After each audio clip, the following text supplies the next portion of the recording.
ನಮಸ್ತೆ ಸ್ನೇಹಿತರೆ, NCG competitive ಇನ್ಸ್ಟಿಟ್ಯೂಷನ್ಗೆ ಸ್ವಾಗತ. ಸೊ ಲಾಸ್ಟ್ ವಿಡಿಯೋ ಏನು ಮಾಡಿದೆ ಅದೆಲ್ಲ ನಿಮಗೆ ಯೂಸ್ಫುಲ್ ಆಗಿದೆ ಅಂತ ಅನ್ಕೊಂತಿದ್ದೀನಿ.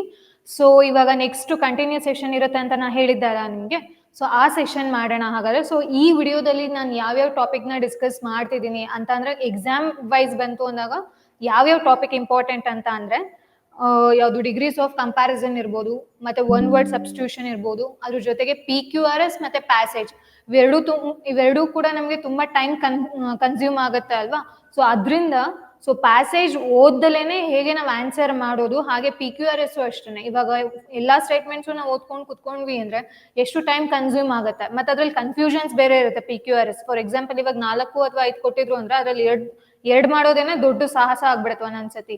ಸೊ ಆದ್ರಿಂದ PQRS ಬಂತು ಅಂದಾಗ ನಾವ್ ಎಲ್ಲಾ ಸ್ಟೇಟ್ಮೆಂಟ್ಸು ಓದ್ದಲೇನೆ ಹೇಗೆ ಆನ್ಸರ್ ಮಾಡೋದು, ಪ್ಯಾಸೇಜ್ ಅಲ್ಲಿ ಕಂಪ್ಲೀಟ್ ಪ್ಯಾಸೇಜ್ ಓದ್ದಲೆ ಹೇಗೆ ಆನ್ಸರ್ ಮಾಡೋದು ಅದನ್ನ ಹೇಳ್ಕೊಡ್ತಿದ್ದೀನಿ.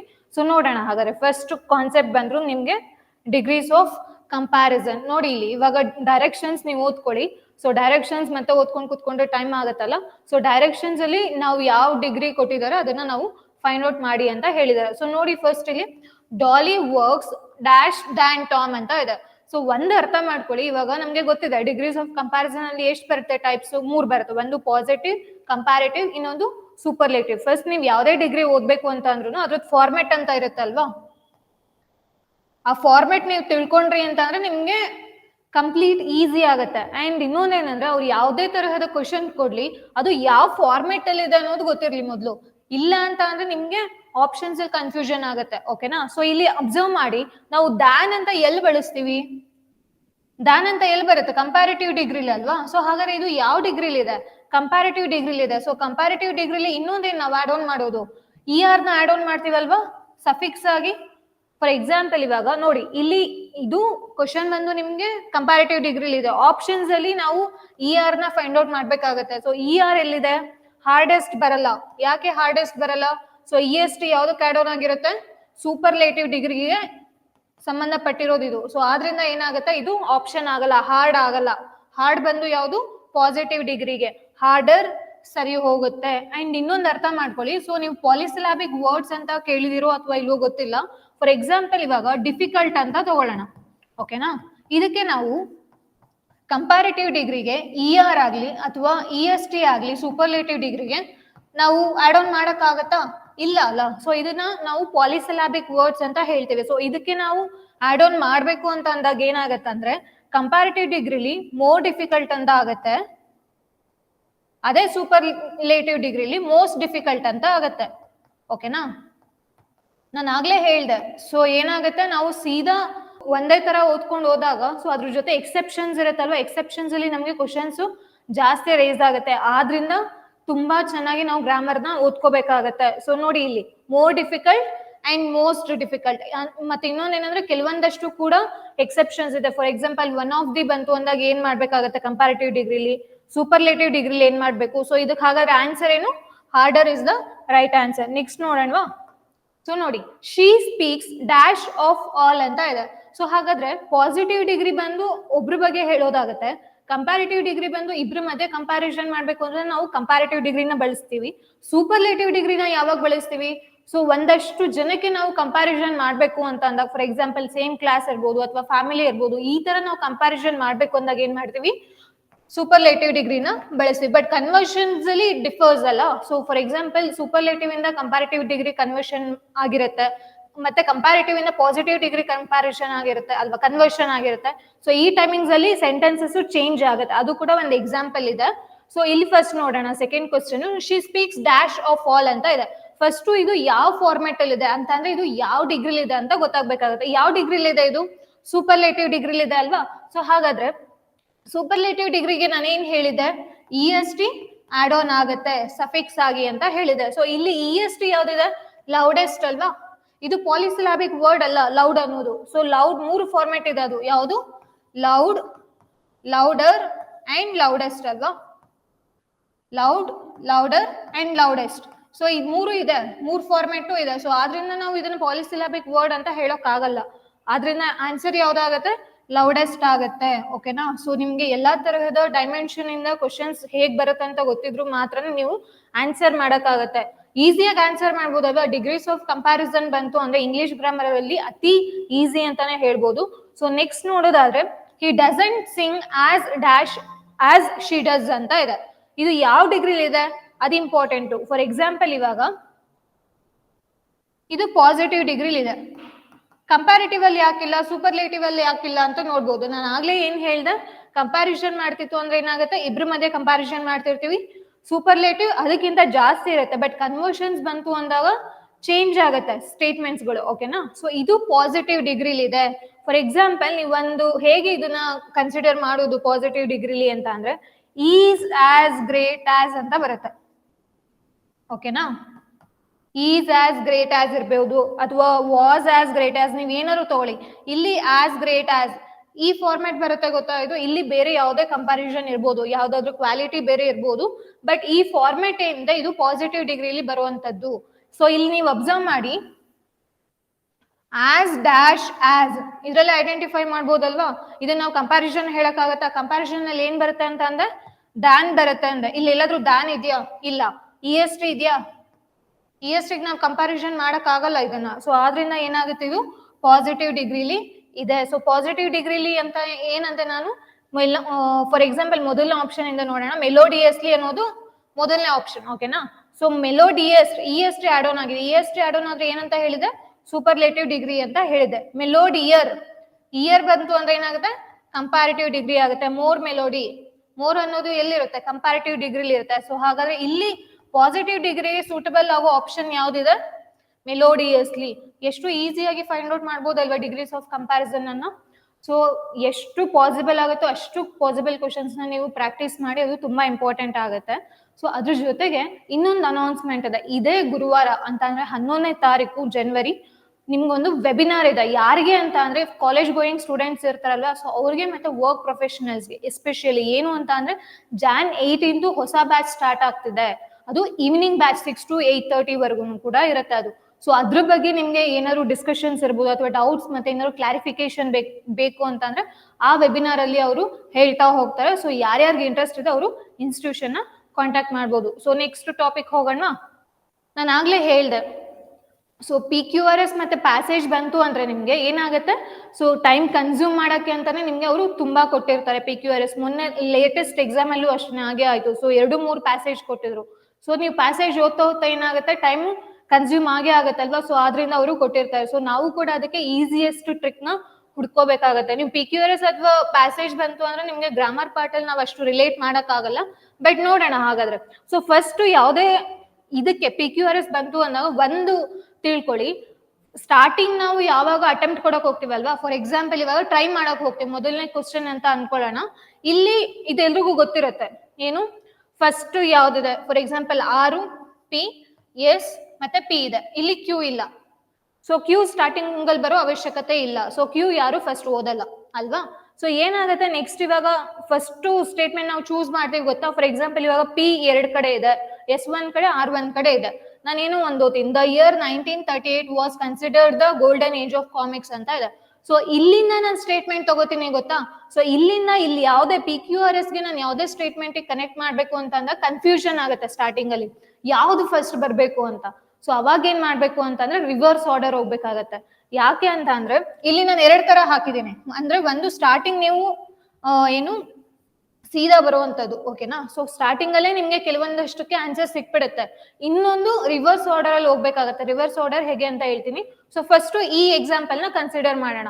ಇಲ್ಲಿ ಏನ್ ಹೇಳಿದರೆ, the year 1938 was considered the golden age of comics ಅಂತ ಇದೆ ಅಲ್ವಾ. ಸೊ ಇದನ್ನ ನಾವು ಹೇಗೆ ರಿಲೇಟ್ ಮಾಡ್ಕೊಳ್ಳೋದು, ಫಾರ್ ಎಕ್ಸಾಂಪಲ್ ನೋಡೋಣ. ಫಸ್ಟ್ ಅಲ್ಲಿ ಏನಿದೆ, the era of comic books commenced with the introduction of super man ಅಂತ ಇದೆ.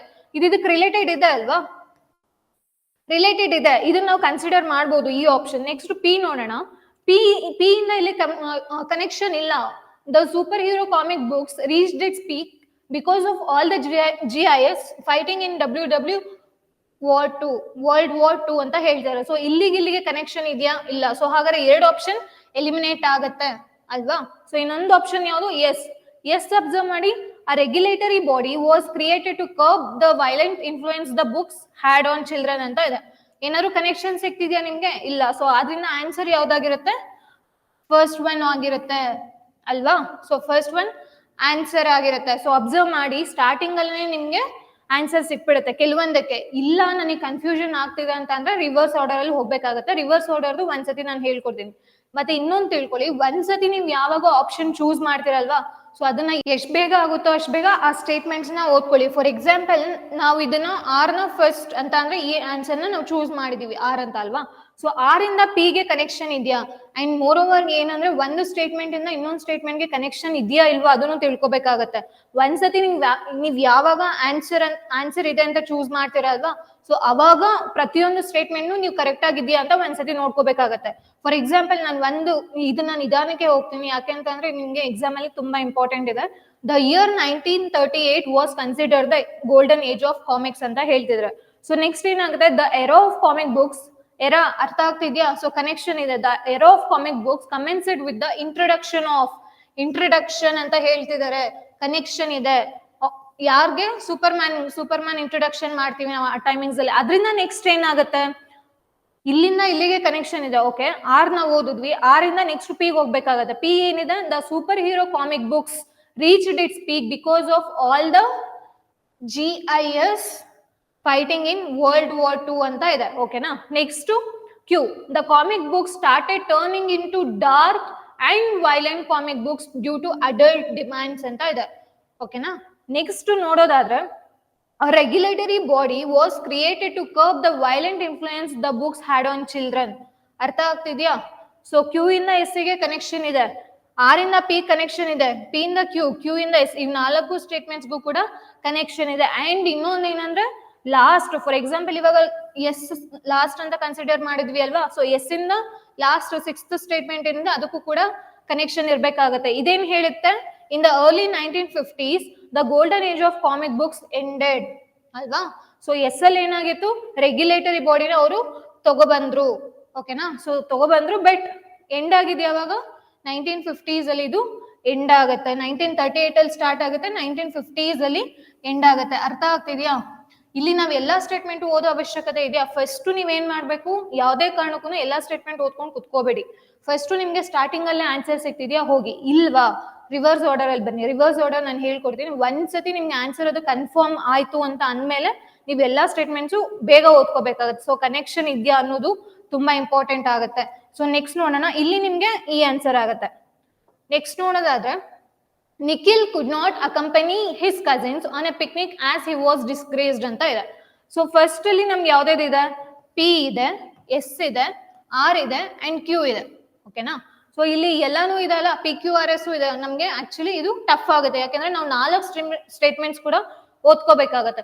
With Nikhil out of sight, aunt walked out of the garden but slipped and fell into the rain water tank ಅಂತ ಇದೆ. Connection ಇಲ್ಲ ಇಲ್ಲಿ ಅಲ್ವಾ. So ಇಲ್ಲಿಂದ ಇಲ್ಲಿಗೆ connection ಇಲ್ಲ. Next, his aunt forbade him ಅಂತ ಇದೆ, ಇದಕ್ಕೆ ಕನೆಕ್ಷನ್ ಇಲ್ಲ. Next, he deliberately refuse to eat wholesome bread and milk ಅಂತ ಇದೆ. ಇಲ್ಲಿ ನಮ್ಗೆ ಯಾವ್ದು ಕೂಡ ಕನೆಕ್ಷನ್ ಆಗಿ ಸಿಕ್ತಿಲ್ಲ ಪ್ರಾಪರ್ ಆಗಿ. ಸ್ಟಾರ್ಟಿಂಗ್ ಅಲ್ಲಿ ಅಂದ್ರೆ ಕನ್ಫ್ಯೂಷನ್ ಆಗ್ತಿದೆ, ಯಾವ್ದನ್ನ ನಾನು ಫಸ್ಟ್ ಕನ್ಸಿಡರ್ ಮಾಡ್ಬೇಕು ಅಂತ. ಸೊ ಇಲ್ಲಿ ರಿವರ್ಸ್ ಕೇಸ್ ಹೋಗೋಣ. ನಾನು ಆಗ್ಲೇ ಹೇಳ್ದೆ ಅಲ್ಲ, ಸೊ ಒಂದು ಸೀದಾ ಹೇಳಿದೀನಿ, ಇನ್ನೊಂದು ರಿವರ್ಸ್ ಕೇಸ್ ಹೋದ್ರೆ ನಿಮ್ಗೆ ಹೇಗಾಗತ್ತೆ ಅಂತ. ಇಲ್ಲಿ ಏನಿದೆ ಲಾಸ್ಟ್ ಸೆಂಟೆನ್ಸ್ ಅಲ್ಲಿ, the kitchen maid rescued aunt from the rain water tank disappointing Nikhil ಅಂತ ಇದೆ. This is the last statement ಅಲ್ವಾ. ಸೊ ಲಾಸ್ಟ್ ಅಲ್ಲಿ ನಾವು ಕನ್ಸಿಡರ್ ಮಾಡೋದಾದ್ರೆ ಎಸ್ ಇದೆ, ಕ್ಯೂ ಇದೆ, ಪಿ ಇದೆ ಅಂಡ್ ಎಸ್ ಇದೆ. ಆರ್ ಓದೋ ಅವಶ್ಯಕತೆ ಇಲ್ಲ ಇಲ್ಲಿ. ನೋಡೋಣ first S. Others disbelieved him but he knew for certain it was there as he had put the cockroach there ಅಂತ ಇದೆ. ಇದಕ್ಕೂ ಏನಾದ್ರು ಸಂಬಂಧ ಇದೆಯಾ? ಇಲ್ಲ. ಸೊ ನೋಡಿ, ಎಸ್ 2 ಎಸ್ ಕ್ಯಾನ್ಸಲ್ ಆಯ್ತಾ ಹಾಗಾದ್ರೆ. ಸೊ ನಾವ್ ಇನ್ ಯಾವ್ದಾವ್ದು ಓದ್ಬೇಕು, ಕ್ಯೂ ಮತ್ತೆ ಪಿ ಓದ್ಬೇಕಾಗತ್ತೆ. ಸೊ ಕ್ಯೂ ಏನ್ ಹೇಳುತ್ತೆ, his aunt forbade him from going into the gooseberry garden when the others departed so he amused himself in the lumber room ಅಂತ ಇದೆ. So ಇದು ಕೂಡ ಕನೆಕ್ಷನ್ ಆಗಲ್ಲ. ಸೊ ಪಿ ಸ್ಟೇಟ್ಮೆಂಟ್ ಓದೋಣ. ನಮ್ಗೆ ಉಳಿದಿರೋದಿನ್ನ P ಒಂದೇ ಅಲ್ವಾ. With Nikhil out of sight, aunt walked out of the garden but slipped and fell into the rain water tank ಅಂತ ಇದೆ. She asked Nikhil to pull her out with the help of a ladder but he refused ಅಂತ ಇದೆ. So ಏನು, ಅವನು refuse ಮಾಡ್ತಾನೆ. The kitchen maid rescued aunt. ಅರ್ಥ ಆಗ್ತಿದ್ಯಾ? So reverse order ಹೋದ್ರೆ ಎಷ್ಟು ಹೆಲ್ಪ್ ಆಗುತ್ತೆ ಅಂತ. So the kitchen maid rescued aunt from the rain water tank. So ಅವ್ರ ಆಂಟ್ ಏನಾಗಿರ್ತಾರೆ, ರೈನ್ ವಾಟರ್ ಟ್ಯಾಂಕ್ ಅಲ್ಲಿ ಬಿದ್ದೋಗ್ಬಿಟ್ಟಿರ್ತಾರೆ. ಸೊ ಮೇಡ್ ಬಂದು ಅವ್ರನ್ನ ರೆಸ್ಕ್ಯೂ ಮಾಡ್ತಾರೆ. ಡಿಸಪಾಯಿಂಟಿಂಗ್ ನಿಖಿಲ್. ಓಕೆನಾ, ಅರ್ಥ ಆಗ್ತಿದೆಯಾ? ಸೊ ಆನ್ಸರ್ ಹೇಗೆ, ಆಬ್ವಿಯಸ್ಲಿ ಥರ್ಡ್ ಆಪ್ಷನ್ ಆಗುತ್ತೆ. ಅರ್ಥ ಆಗ್ತಿದೆ ಅಲ್ವಾ? ಸೊ ಹೇಗೆ ನಾವು ಆನ್ಸರ್ಸ್ ನ ಚೂಸ್ ಮಾಡ್ಬೇಕು ಅಂತ, ಇದು ನೀವು ತುಂಬಾ ಅನಲೈಸ್ ಮಾಡಿದ್ರೆ ಮಾತ್ರ ಗೊತ್ತಾಗುತ್ತೆ. ನೀವು ರೆಗ್ಯುಲರ್ ಆಗಿ ನೀವು ಪ್ರಾಕ್ಟೀಸ್ ಮಾಡ್ತಿತ್ತು ಅಂತ ಅಂದ್ರೆ ಗೊತ್ತಾಗಲ್ಲ. ಸೊ ಇಲ್ಲಿ ನಾವು ಎಷ್ಟು ಸ್ಟೇಟ್ಮೆಂಟ್ಸ್ ಓದಿದ್ದೆ ಒಂದು. ಸೊ ಒಂದರಿಂದ ನಮ್ಗೆ ಈಸಿಯಾಗಿ ಅರ್ಥ ಆಯ್ತು. ಸ್ಟಾರ್ಟಿಂಗ್ ನೀವು ನೋಡಿ, ಸ್ಟಾರ್ಟಿಂಗ್ ನಾವು ಓದ್ಬೇಕಾದ್ರೆ ಯೂಶಲಿ ಕನ್ಫ್ಯೂಷನ್ ಆಗುತ್ತೆ, ಬಟ್ ಕೆಲವೊಂದಕ್ಕೆ ಗೊತ್ತಾಗುತ್ತೆ. ಅಂಡ್ ಇವಾಗ ನಾವು ಇದನ್ನ ಆನ್ಸರ್ ಅಂತ ಕನ್ಸಿಡರ್ ಮಾಡಿದ್ವಿ. ಸೊ ಆನ್ಸರ್ ಅಂತ ಕನ್ಸಿಡರ್ ಮಾಡಿದಾದ್ಮೇಲೆ ಏನ್ ಮಾಡ್ಬೇಕು, ಒಂದೊಂದು ಸ್ಟೇಟ್ಮೆಂಟ್ಗೂ ಕನೆಕ್ಷನ್ ಇದೆಯಾ ಅಂತ ಒಂದ್ಸತಿ ನೋಡ್ಕೋಬೇಕು. ಯಾಕೆ ಅಂತ ಅಂದ್ರೆ ಇವಾಗ ನಾವು ರೈಟ್ ಆನ್ಸರ್ ಹಾಕಿದ್ರೆ ಒನ್ ಮಾರ್ಕ್ಸ್ ಹೇಗ್ ಬರುತ್ತೋ ಹಾಗೆ ರಾಂಗ್ ಆನ್ಸರ್ ಹಾಕಿದ್ರೆ ಕಳ್ಕೊಳ್ತೀವಲ್ವಾ, 0.25 ಹೋಗುತ್ತೆ. ಸೊ ಆದ್ರಿಂದ ಒಂದ್ ಸ್ಟೇಟ್ಮೆಂಟ್ ಇಂದ ಇನ್ನೊಂದು ಸ್ಟೇಟ್ಮೆಂಟ್ಗೆ ಕನೆಕ್ಷನ್ ಇದೆಯಾ ಇಲ್ವಾ ಅದು ಕೂಡ ಇಂಪಾರ್ಟೆಂಟ್ ಆಗುತ್ತೆ. ಸೊ ನೆಕ್ಸ್ಟ್ ನೋಡೋಣ. ಇದಿಷ್ಟು ಏನಾಗುತ್ತೆ, ನಾನು ಕೆಲವೊಂದಷ್ಟೇ, ಫಾರ್ ಎಕ್ಸಾಂಪಲ್ ನಾನೇ ಹೇಳ್ದೆ ಇವಾಗ PQRS ಬಂತು ಅಂದ್ರೆ ಟೈಮ್ ಕನ್ಸ್ಯೂಮ್ ಆಗುತ್ತೆ ಅಂತ. ನಾನು ಇಲ್ಲಿ ನಿಮ್ಗೆ 2 ಹೇಳ್ಕೊಟ್ಟಿದ್ದೀನಿ. ಅಂಡ್ ಪ್ಯಾಸೇಜ್ ಬಂದಾಗ್ಲೂ ಕೂಡ 2 ಪ್ಯಾಸೇಜ್ ನ ಡಿಸ್ಕಸ್ ಮಾಡ್ತಿದ್ದೀನಿ. ಅದ್ರಲ್ಲೂ ನಮ್ಗೆ 2 ಟೈಪ್ ಬರುತ್ತಲ್ಲ, ಒಂದು ಕ್ಲಾಸ್ ಸೆಟ್ ತರ ಬರುತ್ತೆ, ಇನ್ನೊಂದು ನಾರ್ಮಲ್ ಪ್ಯಾಸೇಜ್ ತರ ಬರುತ್ತೆ. ಸೊ ನೋಡೋಣ. ಒನ್ ವರ್ಡ್ ಸಬ್ಸ್ಟಿಟ್ಯೂಷನ್ ತುಂಬಾ ಇಂಪಾರ್ಟೆಂಟ್ ಅಲ್ವಾ? ಎಕ್ಸಾಮ್ ಅಲ್ಲಿ ನೋಡಿದಿರಾ, ಇಡಿಯಮ್ಸ್ ಒನ್ ವರ್ಡ್ ಸಬ್ಸ್ಟಿಟ್ಯೂಷನ್ಸ್ ಅಂತೂ ಇದ್ದೇ ಇರುತ್ತೆ. ಅಂಡ್ ಒಬ್ರು ಕೇಳಿರು ಆಕ್ಟಿವ್ ವಾಯ್ಸ್ ಮತ್ತೆ ಪ್ಯಾಸಿವ್ ವಾಯ್ಸ್ ಟೀಚ್ ಮಾಡಿ ಮೇಡಮ್ ಅಂತ. ಸೊ ನಿಮ್ಗೆ ಎಕ್ಸಾಮ್ ಪಾಯಿಂಟ್ ಆಫ್ ವ್ಯೂ ಬಂತು ಅಂದ್ರೆ ಇವಾಗ ಸದ್ಯಕ್ಕೆ ಆಕ್ಟಿವ್ ವಾಯ್ಸ್ ಮತ್ತೆ ಪ್ಯಾಸಿವ್ ವಾಯ್ಸ್ ಇಂದ ಕಡಿಮೆ ಕ್ವಶನ್ಸ್ ಬರ್ತಿರೋದ್ರಿಂದ ಇವಾಗ ಪ್ರೆಸೆಂಟ್ ಅಂದ್ರೆ ನಾನು ಲಾಸ್ಟ್ ವಿಡಿಯೋ ಮತ್ತೆ ಈ ವಿಡಿಯೋ ನಾನು ಏನ್ ಹೇಳ್ತಿದ್ದೀನಿ ಅದನ್ನ ಸ್ವಲ್ಪ ನೋಡ್ಕೊಳ್ಳಿ. ಅಂದ್ರೆ ನಾನು ಯಾವ ಟಾಪಿಕ್ ಡಿಸ್ಕಸ್ ಮಾಡ್ತಿದ್ದೀನಿ, ಸೊ ಆ ಟಾಪಿಕ್ ಮೇಲೆ ನೀವು ಸ್ವಲ್ಪ ಕಾನ್ಸಂಟ್ರೇಟ್ ಇಟ್ಟು ಓದ್ಕೊಳ್ಳಿ. ಅದ್ರ ಜೊತೆಗೆ ಇಡಿಯಮ್ಸ್ ಮತ್ತೆ ಇಡಿಯಮ್ಸ್ ಫ್ರೇಸಸ್ ಮತ್ತೆ ಒನ್ ವರ್ಡ್ ಸಬ್ಸ್ಟಿಟ್ಯೂಷನ್ಗೆ ನಿಮ್ಗೆ ಲಿಸ್ಟ್ ಏನಾದ್ರು ಬೇಕಿತ್ತು ಅಂದ್ರೆ ನಾನು ಲಿಸ್ಟ್ ಪ್ರೊವೈಡ್ ಮಾಡಿರ್ತೀನಿ, ಅದಕ್ಕೆ ಇನ್ಸ್ಟಿಟ್ಯೂಷನ್ ನ ಕಾಂಟ್ಯಾಕ್ಟ್ ಮಾಡಿ. ನಮಸ್ತೆ ಸ್ನೇಹಿತರೆ, NCG ಕಾಂಪಿಟೇಟಿವ್ ಇನ್ಸ್ಟಿಟ್ಯೂಷನ್ಗೆ ಸ್ವಾಗತ. ಸೊ ನಮ್ಮ ಇನ್ಸ್ಟಿಟ್ಯೂಷನ್ ಅಲ್ಲಿ KS prelims come mains classes ಶುರುವಾಗಿದೆ. ಸೊ ಇಲ್ಲಿ ನಿಮಗೆ ಕ್ಲಾಸಸ್ ಬಂತು ಅಂದ್ರೆ ಆಫ್ಲೈನ್ ಇರ್ಬೋದು, ಆನ್ಲೈನ್ ಇರ್ಬೋದು, ಮತ್ತೆ ರೆಕಾರ್ಡೆಡ್ ಮೋಡ್ ನಲ್ಲಿ ಅವೈಲಬಲ್ ಇರುತ್ತೆ. ಅದ್ರ ಜೊತೆಗೆ ನಮ್ಮಲ್ಲಿ ಟೆಸ್ಟ್ ಸೀರೀಸ್ ಕೂಡ ಪ್ರೊವೈಡ್ ಮಾಡ್ತಿದೀವಿ. ಇಲ್ಲಿ ನೀವು ಕ್ಲಾಸಸ್ ಜಾಯ್ನ್ ಆಯ್ತು ಅಂತಂದ್ರೆ ನಿಮ್ಗೆ ಟೆಸ್ಟ್ ಸೀರೀಸ್ ಕೂಡ ಸಿಗುತ್ತೆ. ಮತ್ತೆ ಸೆಪರೇಟ್ ಆಗಿ ಟೆಸ್ಟ್ ಸೀರೀಸ್ ಯಾರ್ಯಾರು ಬರೀಬೇಕು ಅಂತ ಅನ್ಕೊಂಡಿದ್ರು ಅವ್ರಿಗೂ ಕೂಡ ಶುರುವಾಗಿದೆ. So interested candidates can contact the institute. ಓಕೆನಾ? ಸೊ ಇವಾಗ ಫಸ್ಟ್ ಒನ್ ವರ್ಡ್ ಸಬ್ಸ್ಟಿಟ್ಯೂಷನ್ ತಗೊಳ್ಳೋಣ. ಅ ಪ್ಲೇಸ್ ಆಫ್ ಬರಿಯಲ್ ಅಂತ ಇದೆ. ಬರಿಯಲ್ ಅಂತ ಅಂದ್ರೆ ಏನು, ಫಸ್ಟ್ ಕ್ವಶನ್ ಅರ್ಥ ಮಾಡ್ಕೋಬೇಕು. ಕ್ವಶನ್ ಅರ್ಥ ಮಾಡ್ಕೊಳ್ದಲೆ ಏನ್ ಮಾಡ್ತೀವಿ, ಆನ್ಸರ್ಸ್ ಹುಡ್ಕೋಕ್ ಹೋಗ್ಬಿಡ್ತೀವಿ. ಫಸ್ಟ್ ಕ್ವಶನ್ಸ್ ಅರ್ಥ ಮಾಡ್ಕೋಬೇಕು. ಬರಿಯಲ್ ಅಂತ ಅಂದ್ರೇನು, ಶವ ಸಂಸ್ಕಾರ ಮಾಡೋ ಜಾಗ ಅಲ್ವಾ? ಶವ ಸಂಸ್ಕಾರ ಮಾಡೋ ಜಾಗನ ನಾವೇನಂತ ಹೇಳ್ತೀವಿ, ಸೆಮೆಟರಿ ಅಂತ ಹೇಳ್ತೀವಲ್ವಾ? ಸೆಮೆಟರಿ ಅಂತ ಹೇಳ್ತೀವಲ್ವಾ? ಸೆಮೆಟರಿ ಅಂತ ಅಂದ್ರೆ ಏನು, ಸ್ಮಶಾನ. ಆನ್ಸರ್ ಯಾವುದು ಹಾಗಾದ್ರೆ? ಸೆಮೆಟರಿ. ತುಂಬಾ ಜನ ಹಾಕಿರ್ತೀರ ಇದಕ್ಕೆ answer actually. So answer cemetery ಬರುತ್ತೆ. ನೆಕ್ಸ್ಟ್ ಆನಿವರ್ಸರಿ ಅಂದ್ರೆ ನಿಮ್ಗೆ ವಾರ್ಷಿಕೋತ್ಸವ ಬರುತ್ತೆ. ಅಂಡ್ ಕಾಂಟೆಂಪರರಿ, ಫಾರ್ ಎಕ್ಸಾಂಪಲ್ ಕಾಂಟೆಂಪರರಿಗೆ ನಾವು ಯಾವ ಎಕ್ಸಾಂಪಲ್ ತಗೋಬಹುದು, Krishnadevaraya was contemporary to Babur ಅಂತ ಹೇಳ್ಬೋದಲ್ವಾ? ಸೊ ನೋಡಿ, ಹಾಗಾದ್ರೆ ಕಾಂಟೆಂಪರರಿ ಅಂತ ಅಂದ್ರೆ ಏನ್ ಬರುತ್ತೆ, ಸಮಕಾಲೀನ. ನಾವು ಯೂಶಲಿ ಇದನ್ನ ಹಿಸ್ಟ್ರಿಲಿ ಜಾಸ್ತಿ ಬೆಳೆಸ್ತಾ ಹೋಗ್ತೀವಿ. ಓಕೆನಾ? ಆಮ್ನೆಸ್ಟಿ ಅಂತ ಅಂದ್ರೆ ಕ್ಷಮಾದಾನ. ಕ್ಷಮಾದಾನಕ್ಕೆ ನಾವು ಆಮ್ನೆಸ್ಟಿ, ಇದು ಅಫಿಷಿಯಲ್ ಆಗಿ ಬರುತ್ತೆ. ಸೊ ನೆಕ್ಸ್ಟ್ ನೋಡೋಣ. Government by the representative of the people. It's obvious what, democracy ಅಲ್ಲ?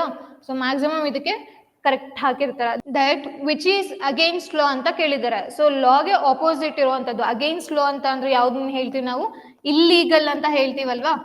ಕೆಲವೊಂದು ಆನ್ಸರ್ಗೆ ನಮ್ಗೆ ಆಪ್ಷನ್ಸ್ ಬೇಕಾಗಿರಲ್ಲ. ಸೊ ಅಷ್ಟು ಈಸಿಯಾಗಿ ನಾವು ಆನ್ಸರ್ ಮಾಡ್ತೀವಿ. ಲೀಗಲ್, ಇಲ್ಲೀಗಲ್ ನೀವು ಅಬ್ಸರ್ವ್ ಮಾಡ್ಬೋದು. ಸೊ ನಾನು ಲಾಸ್ಟ್ ಕ್ಲಾಸ್ ಅಲ್ಲಿ ಮಾಡಿದ್ದೆ ಪ್ರಿಫಿಕ್ಸ್ ಎಲ್ಲ ಅಲ್ವಾ? ಸೊ ಇಲ್ಲೀಗಲ್ ಅಬ್ಸರ್ವ್ ಮಾಡ್ಬೇಕಾಗತ್ತೆ. ಸೊ ಇಲ್ಲೆಜಿಬಲ್ ಆಗತ್ತಾ? ಇಲ್ಲೆಜಿಬಲ್ ಆಗಲ್ಲ. ಇದು ಕೂಡ ಲಾಸ್ಟ್ ಕ್ಲಾಸ್ ಅಲ್ಲಿ ಡಿಸ್ಕಸ್ ಮಾಡಿದೀನಿ. ಲೆಜಿಬಲ್ ಅಂಡ್ ಇಲ್ಲೆಜಿಬಲ್ ಏನಾಗುತ್ತೆ, ಸ್ಪಷ್ಟ ಮತ್ತೆ ಅಸ್ಪಷ್ಟವಾಗಿರೋದು. ಇಲ್ಲಿಸಿಟ್ ಕೂಡ ಆಗಲ್ಲ. ಇಲ್ಲಿಸಿಟ್ ಅಂತಂದ್ರೆ ಅಕ್ರಮ ಅಂತ ಬರುತ್ತೆ. Illegal is the right answer here. And indelible. ಓಕೆನಾ? ಸೊ ಇಂಡೆಲಿಬಲ್ ಕೂಡ ಇಲ್ಲಿ ಆನ್ಸರ್ ಆಗಕ್ಕೆ ಸಾಧ್ಯ ಇಲ್ಲ. ನೆಕ್ಸ್ಟ್ ನೋಡೋದಾದ್ರೆ one who has great love for the one's country ಅಂತ ಇದೆ.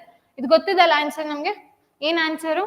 Obviously patriot. ಕನ್ಫ್ಯೂಷನ್ ಆಗೋದೇನೂ ಇಲ್ಲ ಇದರಲ್ಲಿ. ಸೊ ಈಸಿಯಾಗಿ ನಾವು ಆನ್ಸರ್ ನ ಫೈಂಡ್ ಔಟ್ ಮಾಡ್ಬೋದು. ಪೇಷಂಟ್ ಅಂತ ಅಂದ್ರೇನು, 2 ಬರ್ತವೆ. ಒಂದು ತಾಳ್ಮೆ ಅಲ್ವಾ, ಇನ್ನೊಂದು ರೋಗಿಗೆ ನಾವು ಪೇಷಂಟ್ ಅಂತ ಹೇಳ್ತೀವಲ್ವಾ? ಪೆಡೆಸ್ಟ್ರಿಯನ್ ಅಂತ ಅಂದ್ರೆ ಏನು, ಪಾದಚಾರಿ. ಪಾದಚಾರಿಗೆ ನಾವು ಪೆಡೆಸ್ಟ್ರಿಯನ್ ಅಂತ ಹೇಳ್ತೀವಿ. ವೆಟರನ್ ಅಂತ ಅಂದ್ರೆ ವೆಟರನ್ಗೆ ಏನ್ ಹೇಳ್ಬೋದು, ಅನುಭವಿ ಅಂತ ಹೇಳ್ಬೋದು. ಅನುಭವಿ ಅಥವಾ ಪರಿಣತನ ಹೊಂದಿರೋರ್ನ ನಾವ್ ಏನಂತ ಹೇಳ್ತೀವಿ, ವೆಟರನ್ ಅಂತ ಹೇಳ್ತೀವಿ. ಯೂಶಲಿ ವೆಟರನ್ ಆಕ್ಟರ್ ಈ ತರ ನಾವು ಸೆಂಟೆನ್ಸ್ ನ ಬಳಸ್ತಾ ಹೋಗ್ತೀವಿ. Next a person who can speak in 2 languages ಅಂತ ಇದೆ. ಏನಿದೆ ಕ್ವಶನ್ ಅರ್ಥ ಮಾಡ್ಕೊಳ್ಳಿ. 2 ಲ್ಯಾಂಗ್ವೇಜಸ್ ಅಂತ ಇದೆ. 2 ಅಂತ ಅಂದ್ರೆ ಏನ್ ಬರುತ್ತೆ, ಬೈ ಅಂತ ಬರುತ್ತೆ. ಇದೆಲ್ರಿಗೂ ಗೊತ್ತಿದೆ, ಬೈ ಅಂತ ಬೆಳೆಸ್ತೀವಿ. ಬೈ ಲಿಂಗ್ಯುಯಲ್. ಲಿಂಗ್ಯುಯಲ್ ಅಂತ ಅಂದ್ರೆ ಏನು, ಭಾಷೆ. 2 ಭಾಷೆ ಬರೋರ್ಗೆ ನಾವೇನಂತ ಹೇಳ್ತೀವಿ, ಬೈ ಲಿಂಗ್ಯುಯಲ್ ಅಂತ ಹೇಳ್ತೀವಿ. ಲಿಟರೇಟ್ ಆಗತ್ತಾ, ಲಿಟರೇಟ್ ಆಗಲ್ಲ. ಲಿಟರೇಟ್ ಅಂತ ಅಂದ್ರೆ ಏನು, ಸಾಕ್ಷರಸ್ಥ ಅಲ್ವಾ. ಸಾಕ್ಷರಸ್ಥಗಿಂತ ಇನ್ನೊಂದು ಅಕ್ಷರಸ್ಥ ಅಂತ ಹೇಳ್ಬೋದಾ. ಅಕ್ಷರಸ್ಥ ಅಥವಾ ಅನಕ್ಷರಸ್ಥ. ಅನಕ್ಷರಸ್ಥ ಇದ್ರ ಆಪೋಸಿಟ್ ವರ್ಡ್, ಅದು ಕೂಡ ಇದೆ. ಇಲ್ಲಿಟರೇಟ್. ಇಲ್ಲಿಟರೇಟ್ಗೆ ನಾವೇನಂತ ಹೇಳ್ತೀವಿ, ಅನಕ್ಷರಸ್ಥ ಅಂತ ಹೇಳ್ತೀವಿ. ಲಿಟ್ರೇಚರ್ ಅಂದ್ರೆ, ಲಿಟ್ರೇಚರ್ ಇದಕ್ಕೆ ಮ್ಯಾಚ್ ಆಗಲ್ಲ. ಲಿಟ್ರೇಚರ್ ಸಾಹಿತ್ಯ ಬರುತ್ತೆ. ಓಕೆನಾ. So one word substitutions nearly ಒಂದು 10 ಏನೋ ಹಾಕಿದೀನಿ ಅನ್ಸುತ್ತೆ. ವೆನ್ ಮೀನಿಂಗ್ ಈಸ್ ಅನ್ಕ್ಲಿಯರ್, ಏನಂತ ಹೇಳ್ತೀವಿ ನಾವು ಅದನ್ನ, ಮೀನಿಂಗ್ ಈಸ್ ಅನ್ಕ್ಲಿಯರ್ ಅಂತ ಇದೆ. ಇದು ಅನ್ಕ್ಲಿಯರ್ ಅನ್ನೋದು ಇಲ್ಲಿ ಕೀವರ್ಡ್. ಓಕೆನಾ. ಸೊ ಅಂಬಾಸಿಡರ್ ಅಂತ ಅಂದ್ರೇನು, ಅಂಬಾಸಿಡರ್ ಬಗ್ಗೆ ನಮ್ಗೆ ಗೊತ್ತಿರುತ್ತಲ್ವಾ. ಏನ್ ಅಂಬಾಸಿಡರ್ ಅಂತ ಅಂದ್ರೆ, ರಾಯಭಾರಿಗೆ ನಾವು ಅಂಬಾಸಿಡರ್ ಅಂತ ಹೇಳ್ತೀವಿ. ಆಂಬಿಯನ್ಸ್, ಈ ಆಂಬಿಯನ್ಸ್ ಯಾಕೋ ಚೆನ್ನಾಗಿಲ್ಲಪ್ಪ, it is we have a very good ambience over here ಅಂತ ಹೇಳ್ಬೋದಲ್ವಾ. ಸೊ ನೆಕ್ಸ್ಟ್ ಆಂಬಿಯನ್ಸ್ ಅಂತ ಅಂದ್ರೆ ಏನು, ಹಾಗಾದ್ರೆ ವಾತಾವರಣ. ನೀವು ಡೈಲಿ ಆ ವರ್ಡ್ಸ್ ನ ಬಳಸ್ತಿದ್ರೆ ಮಾತ್ರ ನಿಮ್ಗೆ ಅದು ಈಸಿ ಅನ್ಸುತ್ತೆ. ಇಲ್ಲ ಅಂತ ಅಂದ್ರೆ ನೋಡಿದ ತಕ್ಷಣ ಇದೇನಿದು ಕನ್ಫ್ಯೂಷನ್ ಆಗೋಂಗಿದೆ ಅಂತ ಅನ್ಸ್ಬಿಡುತ್ತೆ. Ambiguous is the right answer here. ಓಕೆನಾ. Next anniversary. ಆನಿವರ್ಸರಿ ಕೂಡ ಏನಾಗುತ್ತೆ, ವಾರ್ಷಿಕೋತ್ಸವಕ್ಕೆ ನಾವು ಆನಿವರ್ಸರಿ ಅಂತ ಹೇಳ್ತೀವಿ. A name assumed by a writer to hide his identity ಅಂತ ಇದೆ. ಏನು ಗೊತ್ತಿದೆ ಆನ್ಸರ್ ಏನದಕ್ಕೆ, ಅನಾನಿಮ್ ಅಲ್ವಾ. Anonym is the right answer. False name ಬರಲ್ಲ. ಸರ್ ನೇಮ್ ಅದು ಫ್ಯಾಮಿಲಿ ನೇಮ್ ಇರುತ್ತೆ. ಸೊಡೋನಿಮ್ ಅಂತ ಅಂದ್ರೆ ಗುಪ್ತನಾಮ. ಓಕೆನಾ. ಫಾರ್ ಎಕ್ಸಾಂಪಲ್ ಇವಾಗ ನನ್ನ ಹೆಸರು ಶ್ವೇತಾ ಅಂತಂದ್ರೆ ನಾನು ಬೇರೆ ಹೆಸರು ಇಟ್ಕೊಂಡಿರೋ ತರ, ಅಥವಾ ಮಿಥ್ಯನಾಮ ಅಂತ ಹೇಳ್ತೀವಿ. ಓಕೆನಾ. ನಮ್ಮ ಐಡೆಂಟಿಟಿನ ನಾವು ಮರೆಮಾಚ್ತಿದೀವಿ ಅಂತ ಅಂದ್ರೆ ಅದನ್ನ ಅನಾನಿಮ್ ಅಂತ ಹೇಳ್ತೇವೆ. ಓಕೆನಾ. ಸೊ ನೋಡಿ ಇಲ್ಲಿ ಹಾಗಾದ್ರೆ, as she had sleep walking disorder, the main doors were always lock to keep her from walking away ಅಂತ ಇದೆ. ಸೊ ಇಲ್ಲಿ ಅಬ್ಸರ್ವ್ ಮಾಡೋದಾದ್ರೆ, ಸೊ ಸ್ಲೀಪ್ ವಾಕಿಂಗ್ ಡಿಸಾರ್ಡರ್ ಅಂತ ಇದೆ. ಸೊ ಒನ್ ವರ್ಡ್ ಸಬ್ಸ್ಟಿಟ್ಯೂಷನ್ ಅನ್ನೋದು, ಫಾರ್ ಎಕ್ಸಾಂಪಲ್ ಇವಾಗ ಆಕ್ಯುಪೇಷನ್ ಬೇಸ್ ಮೇಲೆ ಇರ್ಬೋದು, ಅಥವಾ ಸ್ಟಡೀಸ್ ರಿಲೇಟೆಡ್ ಇರ್ಬೋದು, ರಿಸರ್ಚ್ ರಿಲೇಟೆಡ್ ಇರ್ಬೋದು. ಸೊ ಈ ತರ ನಮ್ಗೆ ಒನ್ ವರ್ಡ್ ಸಬ್ಸ್ಟಿಟ್ಯೂಷನ್ ಬರ್ತಾ ಹೋಗುತ್ತೆ. And more over one word substitution ಅಲ್ಲಿ ಏನಾಗುತ್ತೆ ಅಂತ ಅಂದ್ರೆ, ನಾವು ವರ್ಡ್ಸ್ ನ ಬ್ರೇಕ್ ಮಾಡ್ಬೇಕಾಗತ್ತೆ. ಬ್ರೇಕ್ ಮಾಡಿ ನಾವು ಅರ್ಥ ಮಾಡ್ಕೋಬೇಕಾಗತ್ತೆ. ಮುಂದೆ ಅದು ಬರುತ್ತೆ, ನಾ ಎಕ್ಸ್ಪ್ಲೇನ್ ಮಾಡ್ತೀನಿ. ಸೊ ಇವಾಗ ಫಸ್ಟ್ ಇಲ್ಲಿ ನೋಡೋದಾದ್ರೆ, ನಾವು ಸ್ಲೀಪ್ ವಾಕಿಂಗ್ ಡಿಸಾರ್ಡರ್ಗೆ ಏನಂತ ಹೇಳ್ತೀವಿ, ಸಾಮ್ನಂಬ್ಯುಲಿಸಮ್ ಅಂತ ಹೇಳ್ತೀವಿ. ಏನ್ ಹಾಗಂದ್ರೆ, ಸಾಮ್ನಂಬ್ಯುಲಿಸಮ್ ಅಂತ ಅಂದ್ರೆ ಸ್ಲೀಪ್ ವಾಕಿಂಗ್ ಡಿಸಾರ್ಡರ್ಗೆ ಇದು ಒನ್ ವರ್ಡ್ ಸಬ್ಸ್ಟಿಟ್ಯೂಷನ್ ಆಗಿರುತ್ತೆ. ಸೊ ಹಾಗಾದ್ರೆ ಇನ್ಸೋಮ್ನಿಯಾ ಅಂತ ಅಂದ್ರೆ ಏನು, ಇನ್ಸೋಮ್ನಿಯಾ ಅಂತ ಅಂದ್ರೆ ನಿದ್ರಾಹೀನತೆ. ಬಟ್ ಅಲ್ಲಿ ಕೊಟ್ಟಿರೋದು ಸ್ಲೀಪ್ ವಾಕಿಂಗ್ ಡಿಸಾರ್ಡರ್ ಅಂತ, ಇದಕ್ಕೂ ಅದಕ್ಕೂ ಸಂಬಂಧ ಇಲ್ಲ. ನೆಕ್ಸ್ಟ್ ಸ್ಕ್ಲೆರೋಸಿಸ್. ಸ್ಕ್ಲೆರೋಸಿಸ್ ಅಂತ ಅಂದ್ರೇನು, ಅಬ್ನಾರ್ಮಲ್ ಹಾರ್ಡನಿಂಗ್ ಆಫ್ ಟಿಶ್ಯೂ ಅಂತ ಹೇಳ್ಬೋದು. ಓಕೆನಾ. ನೀವು ಇದನ್ನ ಓದಿರ್ತೀರಾ ಸೈನ್ಸ್ ಅಲ್ಲಿ. ಯೂಶುವಲ್ ಆಗಿ ಸೈನ್ಸ್ ರಿಲೇಟೆಡ್ ಕೂಡ ನಿಮ್ಗೆ ಬರಬಹುದು. ಇಂಗ್ಲಿಷ್ ಗ್ರಾಮರ್ ಅಂತ ಅಂದಿದ ತಕ್ಷಣ ಇಂಗ್ಲಿಷ್ ಗ್ರಾಮರೇ ಬರಬೇಕು ಅಂತಲ್ಲ, GK ರಿಲೇಟೆಡ್ ಕೂಡ ಬರುತ್ತೆ. ಸೊ ನೆಕ್ಸ್ಟ್ ನೋಡೋದಾದ್ರೆ, ಆ home for children without parents ಅಂತ ಇದೆ ಅಲ್ವಾ. ಸೊ ಏನಂತ ಹೇಳ್ತೀವಿ ನಾವು ಇದಕ್ಕೆ, ಆರ್ಫನೇಜ್ ಅಂತ ಹೇಳ್ತೇವೆ. ಆರ್ಫನ್ ಅಂತ ಅಂದ್ರೆ ಏನು, ಅನಾಥರು ಅಲ್ವಾ. ಆರ್ಫನ್ ಅಂತ ಅಂದ್ರೆ ಅನಾಥರು. ಆರ್ಫನೇಜ್ ಅಂತ ಅಂದ್ರೆ ಅನಾಥಾಶ್ರಮ. ನರ್ಸರಿ ಬಗ್ಗೆ ಗೊತ್ತಿರುತ್ತೆ. ನರ್ಸರಿಲೂ 2 ತರ ಬರುತ್ತೆ. ಒಂದು ಮಕ್ಕಳನ್ನ ಬಿಡ್ತೀವಲ್ಲ, ಆ ನರ್ಸರಿ ಕೂಡ ಆಗಿರುತ್ತೆ. ಇನ್ನೊಂದು ಗಿಡಗಳನ್ನ ಬೆಳೆಸ್ತೀವಲ್ವಾ, ಅದಕ್ಕೂ ಕೂಡ ನಾವು ನರ್ಸರಿ ಅಂತ ಹೇಳ್ತೀವಿ. ರೆಸಿಡೆನ್ಸ್ ಗೊತ್ತಿರುತ್ತೆ. ರೆಸಿಡೆನ್ಸ್ ಅಂತ ಅಂದ್ರೇನು, ನಿವಾಸ. ಬಟ್ ಆಕ್ಚುಲಿ ನಾವು ಹೇಳ್ಬೇಕಾದ್ರೆ ರೆಸಿಡೆನ್ಶಿಯಲ್ ಏರಿಯಾ ಅಂತ ಕೂಡ ಮೆನ್ಷನ್ ಮಾಡ್ತೀವಿ. ಹೋಮೇಜ್ ಅಂತ ಅಂದ್ರೆ ಏನು ಗೊತ್ತಾ, ಸತ್ಕಾರ ಅಥವಾ ಗೌರವ ಅಂತ ಹೇಳ್ತೀವಿ. ಹೋಮೇಜ್ ಅಂತ ಅಂದ್ರೆ, ನೀವು ಇಲ್ಲಿ ಹೋಮ್ ಇದೆ ಅಂತ ಅಂದಿದ ತಕ್ಷಣ ಏನ್ ಅನ್ಕೊಂತೀರಾ, ಅದೇ ರಾಂಗ್ ಆಗೋದು. ಸೊ ಆದ್ರಿಂದ ಕರೆಕ್ಟ್ ಆಗಿ ನಾವು ಓದ್ಕೋಬೇಕಾಗತ್ತೆ. ಸೊ ನೆಕ್ಸ್ಟ್ ನೋಡೋದಾದ್ರೆ ಪ್ಯಾಸೇಜ್ ಅಲ್ವಾ. ಸೊ ಇವಾಗ ಪ್ಯಾಸೇಜ್ ಅಲ್ಲಿ ನಾನು ಆಗ್ಲೇ ಏನ್ ಹೇಳ್ದೆ, 2 ತರ ಪ್ಯಾಸೇಜ್ ಕೇಳ್ತಾರೆ. ಒಂದು ಫಿಲ್ ಇನ್ ದ ಬ್ಲಾಂಕ್ಸ್ ಕೇಳ್ಬಿಟ್ಟು, ಇವಾಗ ಫಾರ್ ಎಕ್ಸಾಂಪಲ್ ಈ ಟೈಪ್ ಇರುತ್ತೆ ನಿಮ್ಗೆ. ಓಕೆನಾ. ಸೊ ಈ ತರದ್ ಒಂದಿರುತ್ತೆ. ಇನ್ನೊಂದು ಕಂಪ್ಲೀಟ್ ಪ್ಯಾಸೇಜ್ ಕೊಟ್ಟಿರ್ತಾರೆ, ಅದನ್ನ ನಾವು ಓದಿ ಆನ್ಸರ್ ಮಾಡ್ಬೇಕಾಗತ್ತೆ. ನಾನು ಆಗ್ಲೇ ಏನ್ ಹೇಳ್ದೆ, ಸೊ ಕಂಪ್ಲೀಟ್ ಪ್ಯಾಸೇಜ್ ಓದೋ ಅವಶ್ಯಕತೆ ಇಲ್ಲ. ಸೊ ಅದನ್ನ ಹೇಗೆ ನಾವು ಐಡೆಂಟಿಫೈ ಮಾಡ್ಬೇಕು ಅಂತ ಹೇಳ್ಕೊಡ್ತೀನಿ. ಫಾರ್ ಎಕ್ಸಾಂಪಲ್ ಇಲ್ಲಿ ಕ್ವಶನ್ ನೋಡಿ, ಇಲ್ಲಿ ನಾವೇನ್ ಮಾಡ್ಬೇಕಾಗತ್ತೆ, ಮತ್ತೆ ಇದಕ್ಕೆ ನಾವು ಟೈಮ್ ಸ್ಪೆಂಡ್ ಮಾಡೋ ಅವಶ್ಯಕತೆ ಇಲ್ಲ. ಈ ತರ ಪ್ಯಾಸೇಜ್ ಬಂತು ಅಂದ್ರೆ ಇದು ಹಿಂಗೆ ಇರುತ್ತೆ. ಸೊ ಕ್ವಶನ್ ನಂಬರ್ ಅಲ್ಲಿ ಮೆನ್ಷನ್ ಮಾಡಿರ್ತಾರೆ, ನಾವು ನೋಡ್ಬೇಕಾಗತ್ತೆ ಅಲ್ಲಿ ಏನ್ ಹೇಳಕ್ ಹೊರಟಿದ್ದಾರೆ ಅಂತ. ಔಲ್ಸ್ ಇವಾಗ ಒಂದು ಅರ್ಥ ಮಾಡ್ಕೊಳ್ಳಿ, ಇವಾಗ 92 ಇಲ್ಲಿದೆ ಅಂತ ಅಂದಿದ ತಕ್ಷಣ ನೀವು ಫಸ್ಟ್ ಲೈನ್ ಇಂದ ಶುರು ಮಾಡ್ಬೇಕಂತ ಏನಿಲ್ಲ. ಸೊ ಅದ್ರದ್ದು ಹಿಂದಿನ ಫುಲ್ ಸ್ಟಾಪ್ ಇದೆಯಲ್ವಾ, ಅಲ್ಲಿಂದ ಶುರು ಮಾಡ್ಕೊಂಡ್ರೆ ಸಾಕಾಗತ್ತೆ ನಮ್ಗೆ. ಅಲ್ಲಿ ಎಷ್ಟೋ ಟೈಮ್ ಮಿಗುತ್ತೆ ನಮ್ಗೆ. ಓಕೆನಾ. Owls are dash animals which cannot see too well up close. ಇಲ್ಲಿ ನೋಡ್ತಿದ್ದಂಗೆ ಏನಾಗುತ್ತೆ ನಮ್ಗೆ, ನೀವು ಕರೆಕ್ಟ್ ಆಗಿ ಸೈನ್ಸ್ ಓದಿತ್ತು ಅಂತ ಅಂದ್ರೆ ಇದಕ್ಕೆ ಆನ್ಸರ್ ಏನಾಗುತ್ತೆ, ಫಾರ್ ಸೈಟೆಡ್ ಆಗುತ್ತೆ. ಹೌದಲ್ವಾ? ಸೊ ನಿಯರ್ ಸೈಟೆಡ್ ಅಂತ ಅಂದ್ರೇನು, ದೂರದಲ್ಲಿರೋದು ಕಾಣಿಸ್ದಲ್ಲಿರೋದಕ್ಕೆ ನಿಯರ್ ಸೈಟೆಡ್, ಇದು ಉಲ್ಟಾ ಇರುತ್ತೆ. ಸೊ ಫಾರ್ ಸೈಟೆಡ್ ಅಂತ ಅಂದ್ರೆ ಹತ್ರದ್ದು ಕಾಣಿಸಲ್ಲ. ಓಕೆನಾ? ಸೊ ಬ್ಲೈಂಡ್, ಫ್ಲೈಟ್ಲೆಸ್ ಇದೆಲ್ಲ ಬರಲ್ಲ. ನೆಕ್ಸ್ಟ್ ನೋಡೋದಾದ್ರೆ ಅಬ್ಸರ್ವ್ ಮಾಡೋಣ ಎಷ್ಟು ಬೇಗ ನಾವು ಪ್ಯಾಸೇಜ್ ನ ಬಿಡಿಸ್ಬೋದು ಅಂತ. What is the correct answer? Again ನೋಡಿ, ಇಲ್ಲಿ 93 ಕೇಳಿದ್ದಾರೆ. ಒಂದ್ಸತಿ ನೀವು ಇಲ್ಲಿ ನೋಡಿ, ಇಮ್ಮೂವಬಲ್ ಅಂತ ಇದೆ, ರಿಜಿಡ್ ಅಂತ ಇದೆ, ಫ್ಲೆಕ್ಸಿಬಲ್ ಇದೆ, ಸ್ಟಿಫ್ ಇದೆ. ಇಲ್ಲಿ ಒಂದು 3 ಆಪ್ಷನ್ಸ್ ನಿಮ್ಗೆ ಸೇಮ್ ಮೀನಿಂಗ್ ಕೊಡ್ತಿದೆ, ಒಂದು ಮಾತ್ರ ಡಿಫ್ರೆನ್ಸ್ ಇದೆ ಅಲ್ವಾ? ಸೊ ಯಾವ್ದದು? ಫ್ಲೆಕ್ಸಿಬಲ್. ಇಮ್ಮೂವಬಲ್ ಅಂತಂದ್ರೆ ಮೂವ್ ಮಾಡಕ್ ಆಗ್ದಲೇ ಇರುವಂತದ್ದು. ರಿಜಿಡ್ ಅಂತ ಅಂದ್ರೆ ಏನು? ಕಠಿಣ ಅಂತ ಹೇಳ್ತೀವಿ. ಸ್ಟಿಫ್ ಅಂತ ಅಂದ್ರೂ ಕೂಡ ನಿಮ್ಗೆ ಆಲ್ಮೋಸ್ಟ್ ಅದೇ ಮೀನಿಂಗ್ ಬರುತ್ತೆ. ನಾವು ಯಾವ್ದ್ರ ಬಗ್ಗೆ ಮಾತಾಡ್ತೀವಿ? ಗೂಬೆ ಬಗ್ಗೆ ಮಾತಾಡ್ತಿದ್ವಿ. ಸೊ ಅವ್ರು ಯಾವ್ದ್ರ ಬಗ್ಗೆ ಮಾತಾಡ್ತಿರ್ಬೋದು? 180 ಡಿಗ್ರಿ ಟರ್ನ್ ಆಗುತ್ತೆ ಗೊತ್ತಾ ಗೂಬೆ? ಸೊ ಅದ್ರ ಬಗ್ಗೆ ಮಾತಾಡ್ತಿರ್ಬೋದು. ನೋಡೋಣ. ಫಾರ್ ಎಕ್ಸಾಂಪಲ್ ಇವಾಗ ಎಲ್ಲಿದೆ 93? ಇಲ್ಲಿದೆ. ನಾನು ಆಗ್ಲೇ ಏನ್ ಹೇಳ್ದೆ? ಸೊ ಹಿಂದಿನ ಫುಲ್ ಸ್ಟಾಪ್ ಇಂದ ನಾವು ನೋಡ್ಬೇಕಾಗತ್ತೆ ಅಂತ ಹೇಳಿದೆ. ದೆಮ್ ಅಂತ ಇದೆ. ಸೊ ನೋಡಿ, their mysterious appearance owing to their round eyes and dash next ಏನಿರುತ್ತೆ ಗೊತ್ತಿದೆ ಅಲ್ಲ, ಏನಾಗುತ್ತೆ ಗೂಬೆಗೆ ಅಂತ? ನೆಕ್ಸ್ಟ್ ಫ್ಲೆಕ್ಸಿಬಲ್ ಇರುತ್ತೆ ಅಲ್ವಾ? ಸೊ ರಿಜಿಡ್ ಆಗಿತ್ತು ಅಂತಂದ್ರೆ ನಾವು ಮಾಡಕ್ಕಾಗುತ್ತಾ? ಅಥವಾ ಇಮ್ಮೂವಬಲ್ ಆಗಿತ್ತು ಅಂತ ಅಂದ್ರೆ ಮಾಡಕ್ಕಾಗುತ್ತಾ?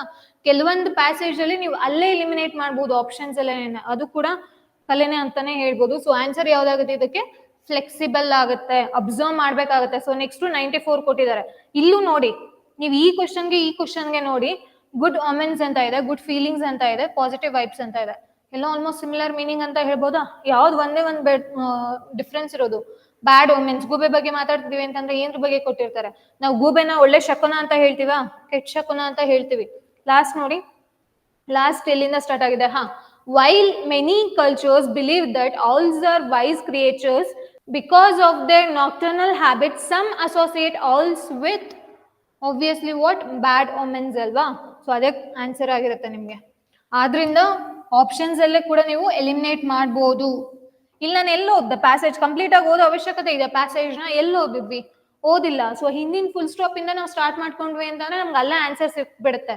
ಸೊ ಆದ್ರಿಂದ ಇದು ಅವಶ್ಯಕತೆ ಇರಲ್ಲ ಫುಲ್ ಪ್ಯಾಸೇಜ್ ನ ಓದೋಷ್ಟೊತ್ತಿಗೆ. ಓಕೆನಾ? ಸೊ ನೆಕ್ಸ್ಟ್ ನೋಡೋದಾದ್ರೆ ಇದು ಕಂಪ್ಲೀಟ್ ಈ ಟೈಪ್ ಒಂದು ಚೂಸ್ ಮಾಡಿದೀನಿ. ಯಾವ ತರ ಅಂದ್ರೆ ನೋಡಿ, ಇಲ್ಲಿ ಡೈರೆಕ್ಷನ್ಸ್ ನೀವು ಓದ್ಕೊಳ್ಳಿ. So who is I in the passage ಅಂತ ಇದೆ. ಒಂದ್ ಅರ್ಥ ಮಾಡ್ಕೊಬೇಕು. ಸೊ ನಾವಲ್ಲಿ ಕೀವರ್ಡ್ ಏನ್ ಕೊಟ್ಟಿದ್ದಾರೆ ಅಂತ ಫಸ್ಟ್ ನೋಡ್ಬೇಕು, ಕ್ವಶನ್ ಓದ್ಬೇಕು. ಆಪ್ಷನ್ಸ್ ಅಲ್ಲಿ ಏನಾದ್ರು ಎಲಿಮಿನೇಟ್ ಮಾಡಕ್ ಆಗತ್ತ ಅದನ್ನ ನೋಡಿ. ಇನ್ ಕೇಸ್ ಆಪ್ಷನ್ಸ್ ಅಲ್ಲಿ ಎಲಿಮಿನೇಟ್ ಮಾಡಕ್ ಆಗಿಲ್ಲ ಅಂತಂದ್ರೆ ಕೀವರ್ಡ್ ಫೈಂಡ್ ಔಟ್ ಮಾಡಿ. ಇಲ್ಲೇನ್ ಕೇಳಿದಾರೆ? ಹೂ ಇಸ್ ಐ ಅನ್ನೋದು ಇಲ್ಲಿ ಕೀವರ್ಡ್ ಆಗಿದೆ. ಫಸ್ಟ್ ನಾವ್ ಏನ್ ಮಾಡ್ಬೇಕು? ಇಲ್ಲಿ ನಮಗೆ ಸಿಕ್ಕಿಲ್ಲ ಆನ್ಸರ್, ಏನು ಸಿಕ್ಕಿಲ್ಲ ಅಂತ ಅಂದ ತಕ್ಷಣ ಎಲ್ಲಿ ಹೋಗ್ಬೇಕು ನೋಡಿ? ಐ ಆಮ್ ಇಂಟರ್ನೆಟ್ ಕಾಣಿಸ್ತಿದೆ ಅಲ್ವಾ? ಐ ಆಮ್ ಇಂಟರ್ನೆಟ್ ಅಂತ ಹೇಳ್ತಿದೆ. ಸೊ ನೋಡಿ, ಅವಾಗ ಇನ್ ಕೇಸ್ ಏನಾದ್ರು ನಿಮ್ಗೆ ಡೌಟ್ ಇತ್ತು ಅಂತ ಅಂದಿದ ತಕ್ಷಣ ಏನ್ ಮಾಡ್ಬೇಕು? ಬೇಗ ಓದ್ಕೋಬಿಡ್ಬೇಕು ಸೆಂಟೆನ್ಸ್, ಅವಾಗ ನಿಮ್ಗೆ ಕ್ಲಾರಿಟಿ ಸಿಗುತ್ತೆ. ಅದಕ್ಕೆ ಆನ್ಸರ್ ಏನಾಗುತ್ತೆ? ಇಂಟರ್ನೆಟ್ ಆಗುತ್ತೆ. ಪಟ್ಟಂದ ನೋಡ್ಬೇಕು ನೀವು, ಅಬ್ಸರ್ವ್ ಮಾಡ್ಬೇಕು, ಕೀವರ್ಡ್ ಅಷ್ಟೇ ಫೋಕಸ್ ಮಾಡ್ತಿರ್ಬೇಕು ನೀವು. ಎಂಟೈರ್ ಪ್ಯಾಸೇಜ್ ಓದೋ ಅವಶ್ಯಕತೆ ಇಲ್ಲ. Next, by losing sense of time and place we are living. ಇದು ಕೂಡ ಕನ್ಫ್ಯೂಷನ್ ಅಲ್ಲಿ ಇದೆ ಅಂತಂದ್ರೆ ನಮ್ಗೆ ಯಾವ್ದು ಆನ್ಸರ್ ಫೈಂಡ್ ಔಟ್ ಮಾಡಕ್ ಆಗ್ತಿಲ್ಲ. ಸೊ ಇಲ್ಲಿ ಏನ್ ಕೇಳ್ತೀರಾ? By losing sense of time. ಎಲ್ಲಿದೆ by losing sense of time ಅನ್ನೋದು? ಸೊ ನೋಡಿ, if you lose sense of time and place you are living in virtual world. ಮುಗೀತಲ್ಲ ಅಲ್ಲೇ. ಸೊ ಏನಾಗಿದೆ ಆನ್ಸರು? ವರ್ಚುವಲ್ ವರ್ಲ್ಡ್ ಇದೆ. ನೆಕ್ಸ್ಟ್ ನೋಡೋದಾದ್ರೆ what is temporary satisfaction and fulfilment of needs ಅಂತ ಇದೆ. So ಇದಕ್ಕೆ ಆನ್ಸರ್ ಆಕ್ಚುಲಿ ಹಿಂದೆನೆ ಇದೆ. ಎಲ್ಲಿದೆ ಫುಲ್ಫಿಲ್ಮೆಂಟ್ ಆಫ್ ನೀಡ್ಸ್? ನೋಡಿ ಕರೆಕ್ಟ್ ಆಗಿ. Satisfaction and fulfilment of hour needs ಏನಂತ ಹೇಳ್ತೀವಿ ನಾವು? ಇದನ್ನ ಗ್ರಾಟಿಫಿಕೇಶನ್ ಅಂತ ಹೇಳ್ತೀವಿ. ನಿಮ್ಗೆ ಫಸ್ಟ್ ಆಪ್ಷನ್ ಅಲ್ಲೇನೆ ಇದೆ. ಎಷ್ಟು ಬೇಗ ನಾವು ಆನ್ಸರ್ಸ್ ನ ಫೈಂಡ್ ಔಟ್ ಮಾಡ್ಬೋದಲ್ವಾ? ಗ್ರಾಟಿಫಿಕೇಶನ್. ಮತ್ತೆ ಇನ್ನೊಂದು ಲಾಸ್ಟ್ ಕ್ವಶನ್ಸ್ ಇರುತ್ತಲ್ಲ, ಅದು usually last part of the passage ಅಲ್ಲೇ ಇರುತ್ತೆ. ಓಕೆನಾ? Last part of the passage ಅಲ್ಲೇ ನಮ್ಗೆ ಆನ್ಸರ್ಸ್ ನ ಫೈಂಡ್ ಔಟ್ ಮಾಡ್ಕೊಳ್ಳೋದಿರುತ್ತೆ. ಅದನ್ನ ಮತ್ತೆ ಹಿಂದಕ್ಕೆ ಹೋಗಿ ಮುಂದಕ್ಕೆ ಬರೋದೇನೂ ಇರಲ್ಲ. ಸೊ ಆದ್ರಿಂದ ಇದಕ್ ನೋಡೋಣ. ಆ hindrance in discovering one self is when one ಅಂತ ಇದೆ. ಸೊ ಹಾಗಾದ್ರೆ ಏನಿದೆ ಅಡಚಣೆ ನಾವು ನಮ್ಮನ್ನ ಕಂಡ್ಕೊಳಕ್ಕೆ ಅಂತ ಕೇಳ್ತಿದಾರೆ ಅವರು. ಓಕೆನಾ? ಇಲ್ಲಿ ಏನಿದೆ ಒಂದ್ಸತಿ ನೋಡಿ, ನೀವು ನೋಡಿದಾಗ ನಾವ್ ಏನ್ ಹುಡುಕ್ಬೇಕು ಅಂತ ಗೊತ್ತಾಗತ್ತೆ. ಇಲ್ಲಿ ವರ್ಲ್ಡ್ ವೈಡ್ ವೆಬ್ ಅಂತ ಇದೆ. ಒಂದು ಮೊರಾಲಿಟಿ ಅಥವಾ ರಿಯಲ್ ವರ್ಲ್ಡ್ ಏನಾದ್ರು ಇದೆ, ವರ್ಚುವಲ್ ಲೈಫ್ ಅಂತ ಏನಾದ್ರು. ಓಕೆನಾ? ಸೊ ಇಲ್ಲಿ ನಮ್ಗೆ ಯಾವ್ದಾದ್ರು ಕಾಣಿಸ್ತಿದ್ಯಾ? ಇಲ್ಲಿ ವರ್ಲ್ಡ್ ವೈಡ್ ವೆಬ್ ಕಾಣಿಸ್ತಿದೆ ಅಲ್ವಾ? ಏನ್ ವರ್ಲ್ಡ್ ವೈಡ್ ವೆಬ್ ಹೇಳ್ತಿರೋದು? This virtual life becomes escape from real world ensnared in world wide web ಅಂತ ಇದೆ. ಸೊ ಆನ್ಸರ್ ಏನಾಗುತ್ತೆ? Gets engrossed in world wide web. ಅರ್ಥ ಆಗ್ತಿದ್ಯಾ? ಸೊ PQRS ಬಂತು ಅಂದಾಗ ಹೇಗ್ ಮಾಡ್ಬೇಕು, ಪ್ಯಾಸೇಜ್ ಬಂತು ಅಂದಾಗ ಹೇಗ್ ಮಾಡ್ಬೇಕು, ಇಲ್ಲಿ ನಾನು ಇವಾಗ ಸಾಲ್ವ್ ಮಾಡಕ್ಕೆ ಎಷ್ಟು ನಿಮಿಷ ತಗೊಂಡೆ ಟೈಮು? ತುಂಬಾ ಕಡಿಮೆ ತಗೊಂಡಿರೋದು. ನೀವು ಇದನ್ನ ಅಟ್ಲೀಸ್ಟ್ ಪ್ರಾಕ್ಟೀಸ್ ಮಾಡ್ತು ಅಂದ್ರೆ ನಿಮ್ಗೆ ಪಲ್ಸ್ ಗೊತ್ತಾಗುತ್ತೆ. ಅವಾಗ ತುಂಬಾ ಟೈಮ್ ಕಡಿಮೆ ಹಿಡಿಯುತ್ತೆ ಅಂತಾನೆ ಹೇಳ್ಬೋದು. ಓಕೆನಾ? ಸೊ ಇದ್ರದ್ದು ಅಂತಂದ್ರೆ ಪ್ಯಾಸೇಜು ಮತ್ತೆ PQRS ನ ಹೇಗೆ ನಾವು ತುಂಬಾ ಕಡಿಮೆ ಟೈಮಿಂಗ್ಸ್ ಅಲ್ಲಿ ಜಾಸ್ತಿ ಸ್ಕೋರ್ ಹೇಗೆ ಮಾಡೋದು ಅನ್ನೋದು ಗೊತ್ತಿರ್ಲಿ. ಇದಿಷ್ಟು ನಿಮ್ಗೆ ಇದ್ರದ್ದಾಗಿರುತ್ತೆ, ಈ ಸೆಷನ್ದಾಗಿರುತ್ತೆ. ನೆಕ್ಸ್ಟು ಇವಾಗ ನಾನು ಏನ್ ಹೇಳಿದೆ 1 ಅಥವಾ 2 ಮತ್ತೆ ಇನ್ನು ಬರ್ಬೋದು ಸೀರೀಸ್ ಅಂತ ಹೇಳಿದ್ದೆ, ಬಟ್ ಇದು ಇಲ್ಲಿಗೆ ವೈಂಡ್ ಅಪ್ ಆಗುತ್ತೆ. ಇನ್ ಕೇಸ್ ಏನಾದ್ರು ನಿಮ್ಗೆ ಒನ್ ವರ್ಡ್ ಸಬ್ಸ್ಟಿಟ್ಯೂಷನ್ ಅಥವಾ ಇಡಿಯಮ್ಸ್ ಅಂಡ್ ಫ್ರೇಸಸ್ ಏನಾದ್ರು ಲಿಸ್ಟ್ ಬೇಕಿತ್ತು ಅಂತ ಅಂದ್ರೆ ಇನ್ಸ್ಟಿಟ್ಯೂಷನ್ ಕಾಂಟ್ಯಾಕ್ಟ್ ಮಾಡಿ. ಮತ್ತೆ ನೆಕ್ಸ್ಟ್ ಕ್ಲಾಸಲ್ಲಿ ಸಿಗೋಣ. Thank you.